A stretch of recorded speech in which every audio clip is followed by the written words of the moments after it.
Direct Connection is made by MPT to serve all of our diverse communities and is made possible by the generous support of our members. Thank you. Live from Maryland Public Television, this is Direct Connection with Jeff Salkin. Hi, everybody. Thanks for tuning in for Direct Connection. Coming up tonight, why the empty seats at sporting events. That's ahead, but first tonight, day 17 of the partial government shutdown.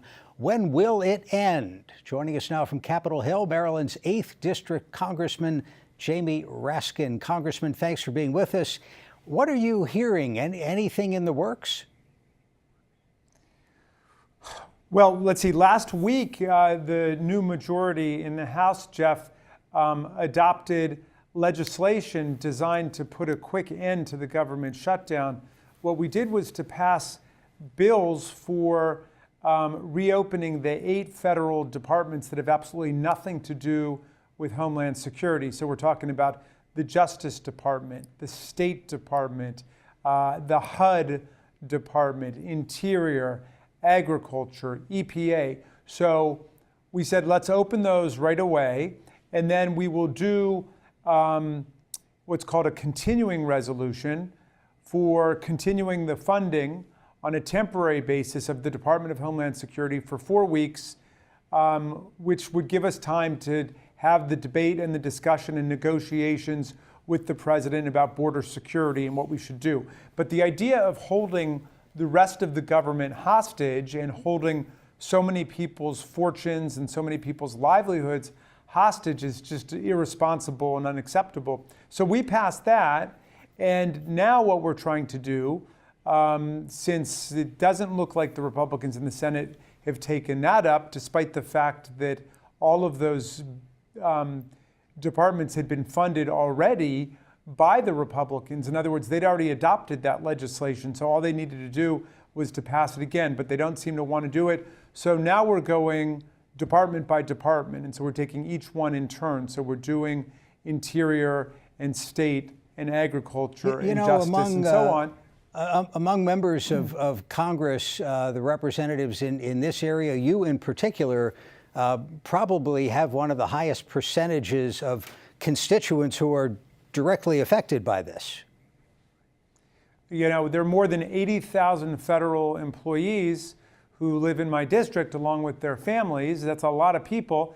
And then tons of people, perhaps even more, who are private contractors or small business people who do business with the government. And then when you throw in all of the people who have restaurants and stores that are around NIH and NOAA and FDA, we're talking about hundreds of thousands of people who are affected by this. So it's a matter of great stress and concern to my constituents. And, you know, we already passed a bill saying that when this is over, we're going to get all the federal workers paid back every penny that they're owed. And this has happened in the past when there's been a government shutdown. So I feel good about the fact that a majority in the House is on that side, but we need the Senate to pass that as well. Of course, that doesn't do anything to help the private contractors who are not getting paid back in that way. And this is why we're begging the president to come to his senses and other people in the executive branch to make a deal and to go ahead and reopen the vast majority of the government that's got nothing to do with Homeland Security, and then we can negotiate as to, you know, the various issues related to border security. Let me remind our viewers, if you have a question for the congressman, give us a call. We'll have the number up on the screen. You can also email your questions. The email address is livequestions@mpt.org. Congressman, it looks like the president's on a PR offensive, going to the border, then scheduling a national primetime address focused on border security. Is there any risk in this standoff for Democrats potentially appearing weak on security issues? Well, look, the reason why the president is on a PR offensive is because he has been bruised so badly by public perceptions of this standoff. People understand what's going on because the president originally was going to go ahead with funding the government, and then he turned on the TV and he saw Ann Coulter and some other right-wing talking heads blasting him And then all of a sudden he decided this was a matter of national security emergency. And he was going to, hold his breath until his face turned blue, until he got his border wall. Now they're already backing off of the border wall. In some ways they're saying, well, maybe they need steel slats or they need something else. So their position, changes from minute to minute, from day to day. He's a day trader, and we have stood very firm on the idea that we will invest, we have invested, and we will continue to invest in border security, but we will never allow the government of the United States and the people of the United States to be held hostage over a political agenda. We're just not going to play that game. Let's take a phone call. Kent County, this is Ken. Ken, thank you for the call. Go ahead. This may be a PhD thesis question, but isn't it curious that the Republican governor or the president, has shut down the federal government, and yet the Republicans won the Civil War in the states' rights question? Could maybe 50 states or a few of them get together and say, maybe we don't need state government, but we need you? Ken, appreciate the phone call. Congressman, I'm not sure I followed the question. You're the constitutional scholar. You have a response? Yeah. Well, the question sounded promising. I wish I'd gotten to hear the rest of it. But look, it makes me think this about my friends in the Republican Party. The Republican Party was the party that won the Civil War and that was the champion of union. And this president, alas, is fostering disunion and has succeeded in doing what no foreign government has been able to do, even in a time of war, which is to shut down essential federal functions of the U.S. government for several weeks. And he's threatening to do it for months or years. That doesn't sound like the program of Abraham Lincoln or Dwight Eisenhower or any other great Republican president, much less the great Democratic presidents like Franklin D. Roosevelt, who led us in World War II, or John F. Kennedy. So what's happening now seems completely deranged from the standpoint of mainstream American history. And I hope that we can get back to reopening the government and opening up democracy, defending people's voting rights, restoring ethics and reason to our national government. Here's an email question. This is from Kate, who asks, what steps will Congress take if President Trump declares building the wall as a national emergency? Kate, thank you very much for that excellent question. Well, it's hard to believe it's a national emergency when the president was not even insisting on it a couple months ago, and nobody from the military is describing it as an emergency, and the people in Texas don't see it as an emergency. So what are we going to do? Well, it depends on which provision in federal law the president purports to trigger for the declaration of a national emergency. But, it is a longstanding principle in our law and in the American system of government that we don't use the military for the enforcement of domestic law and for the enforcement of civil laws. And so anything like that would itself provide a constitutional crisis in the country. But if there's some trigger for the description of a national emergency, we will insist that it be a real national emergency. Obviously, emergencies have been declared, disaster areas have been declared when there's a hurricane or an earthquake or so on. But obviously, this doesn't fall within such a description. So we'd really have to look and see what particular statutory provision the president is purporting to trigger or identify as relevant. Let's get one more phone call. Talbot County, this is Kay. Kay, thank you for calling. Go ahead. Are you talking to me at this point, sir? Yes, Kay, what's your question? My question is that I was wondering why the president has waited after 2 years to decide all of a sudden the border wall is a real problem, and that he waited until the Democrats had some control over the House. Thank you very much. It is interesting Kay, timing. Yes, go ahead. Yeah. Kay makes a very astute, excellent point here.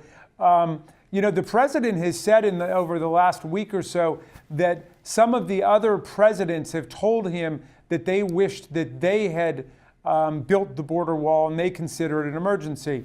There are 5 potential presidents who might have said that to him. Bill Clinton, the 2 Bushes, President Obama, and Jimmy Carter. Those are the living presidents who might have told him this.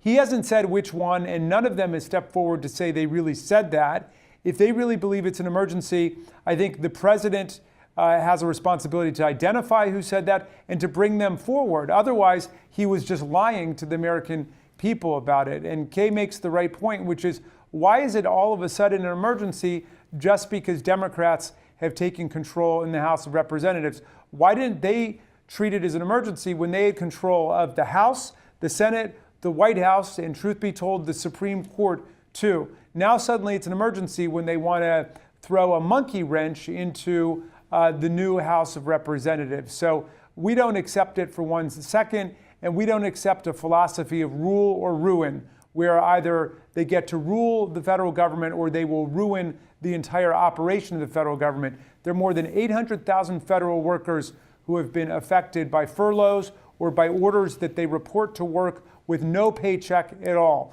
There are 38 million people who are facing a cutoff in their food stamp benefits because of the Department of Agriculture being shut down. We see what's happening at the national parks, which are being overrun by trash and garbage and clogged sinks and toilets and bathrooms. It's absolute chaos that's been set loose in the land. And why? Where is the emergency? Nobody sees it. The real border security problem is taking place in the ports of entry. That's where people are being smuggled in. That's where drugs are being smuggled in. And we are willing to invest a lot of money there, to continue to invest billions of dollars more to make sure that those areas are really secure. But otherwise, we need an investment in the real needs of the country. Congressman Jamie Raskin joining us from Capitol Hill. Sir, thank you for your time. And Direct Connection continues right after this. Got an unused vehicle going nowhere? Donate it to the one place that can take you any place. Visit mpt.org/vehicles and support the programs you love on MPT. The MPT app puts our programs right at your fingertips, so you can choose when to watch, what to watch, wherever you want to watch it. Download it now. Are you turning 70 and a half this year? If so, you generally have to start spending down your retirement account. Even the minimum distribution can place you in a sticky situation. Luckily, you can now use your IRA to make tax-free gifts. Gifts up to $100,000 will never count as income, but always make a difference. That's icing on the cake. Make your gift for this year before December 31st. Visit mpt.org/support. This is a box that showed you a world beyond your own. It was just a box, but the world has changed, and so have we. And now the box can be almost any size or shape. And you decide what you want to explore. Anytime, any place. Break out of the box with PBS.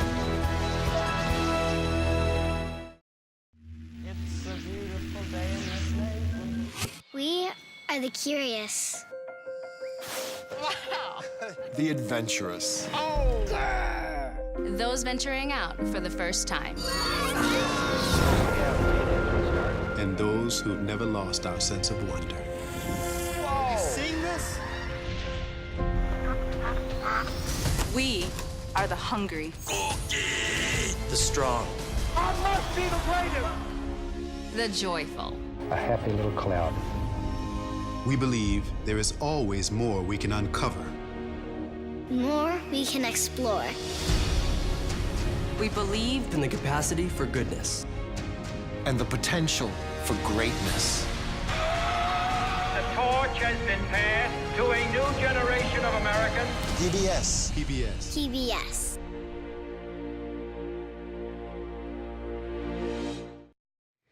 With us in the studio now are Mike Berger of Berger Sports Marketing and Stan the Fan Charles, founder of Pressbox, Pressbox Online, and all that stuff. How you doing, Jeff? I'm good. It's good to see you, gentlemen. Thanks for being Nice to here. be with you, Jeff. I've known this guy a long time too. Certainly You have. got a good sports marketing guy. All right. Well, we're going to put that to the test, because the idea here wasn't to talk about sports per se, because after yesterday, I'm not sure how many people do, but the attendance at sporting events. I had noticed watching Ravens games earlier in this season. You see the upper deck, and you would see a lot of fans disguised as empty seats. But the TV ratings are good. So what's going on?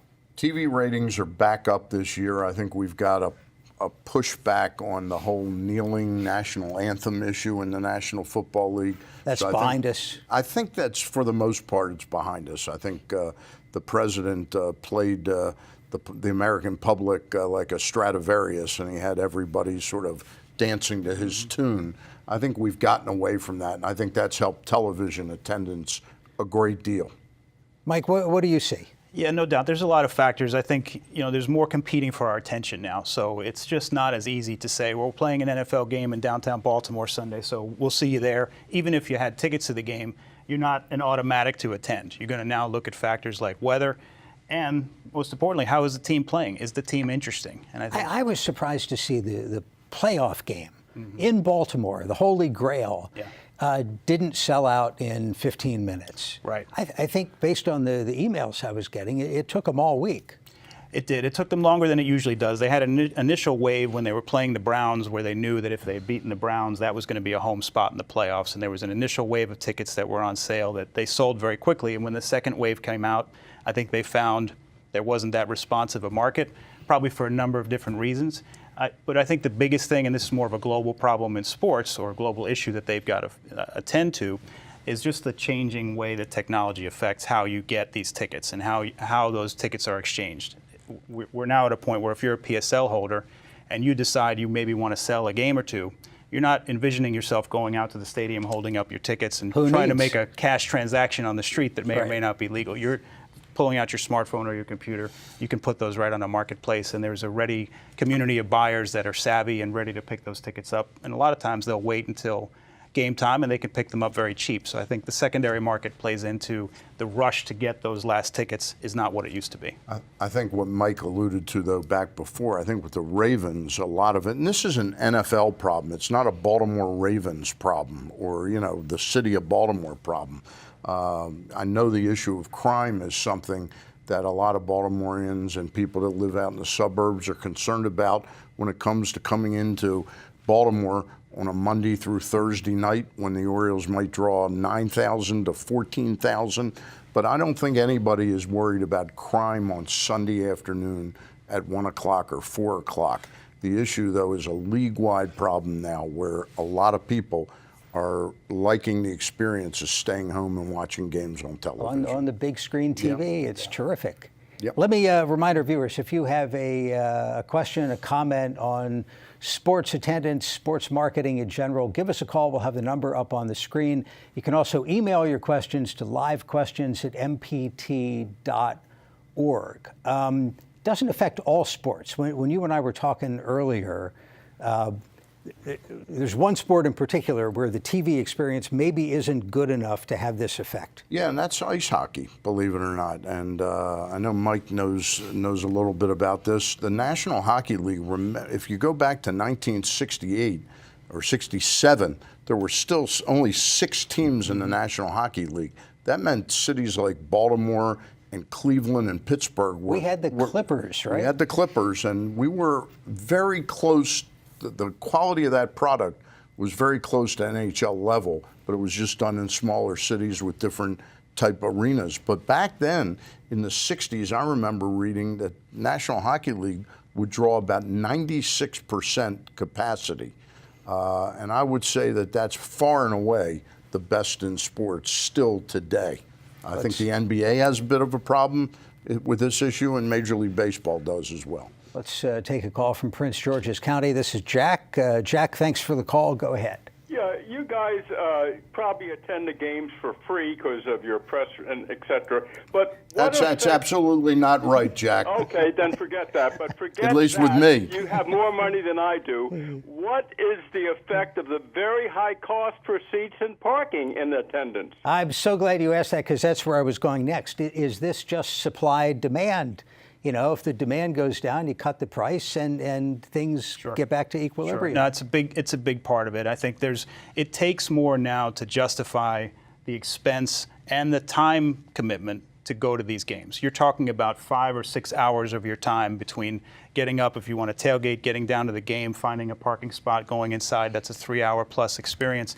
And it's expensive, so it takes more to get people off their couches and into those games. And when the Ravens, and you know this better than anybody, Stan, after the peak of the Super Bowl team in 2012, from there's been a pretty little bit of a steady decline. They missed the playoffs for several years in a row.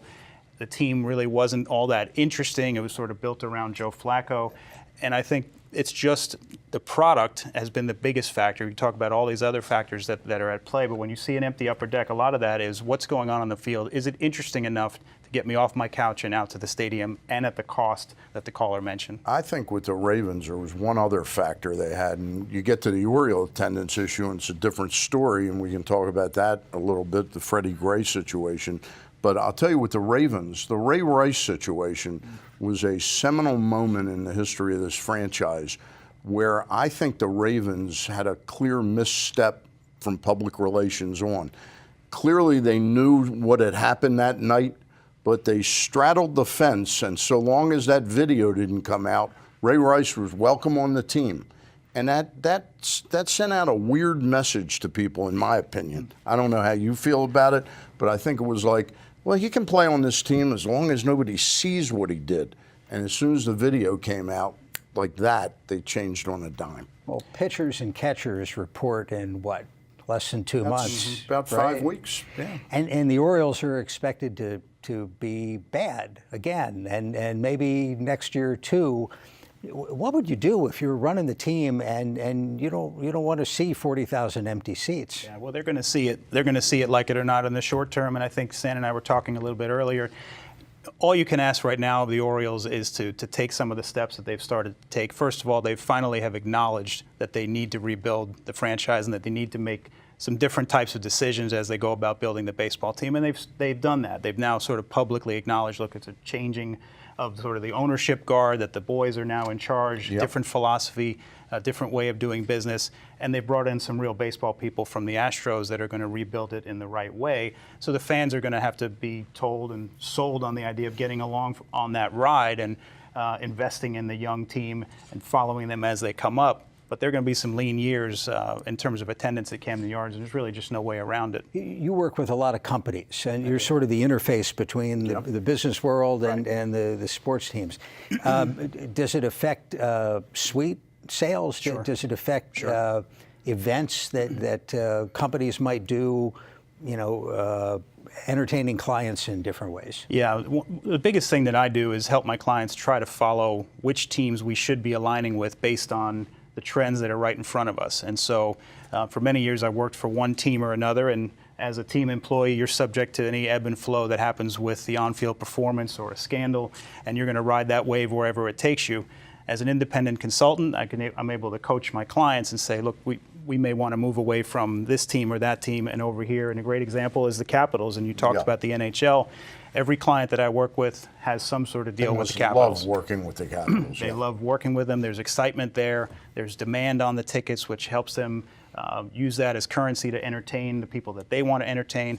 It's very difficult to get sponsorships done with the Orioles, for example, right now because there's just a lack of excitement around the team. A friend of mine who's one of the best salesmen I've ever known, his name is David Rubenstein, and he now goes around the country teaching sales seminars to companies how to sell their product. He taught me something about 30 years ago, that nothing sells seats like a sellout. And that's what the Capitals are thriving right now, with that sense of like, I'm locked out. I want to get in. And with the Orioles right now, it's the opposite. It's like, I can get in. Yeah. I can get in anytime I want. When it's full, when it's a big game and the place is rocking, there you can't that doesn't come across the TV as well as. Let me get one more phone call. Baltimore County, this is Joe. Joe, thanks for calling. Go ahead. Yes, I'd like to ask the panelists if they believe that the Ravens organization and players will ever apologize for disrespecting not only our country, but especially our veterans who served to give those players the right to disrespect their country. Joe, thank you for the call.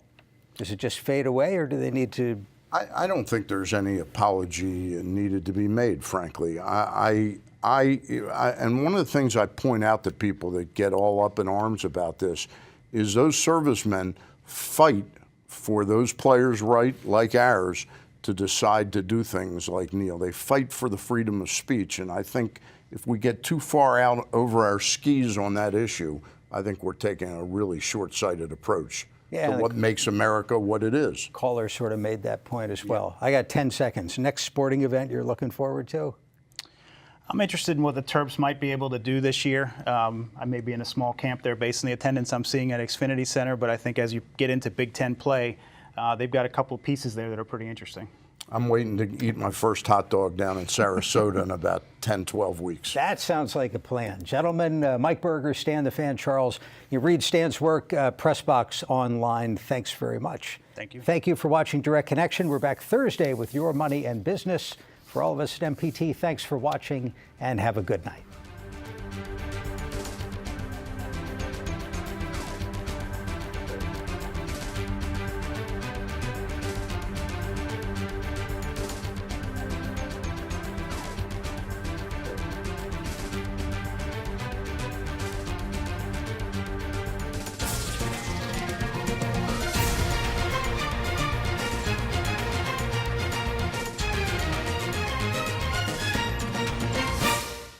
This program was made by MPT to serve all of our diverse communities.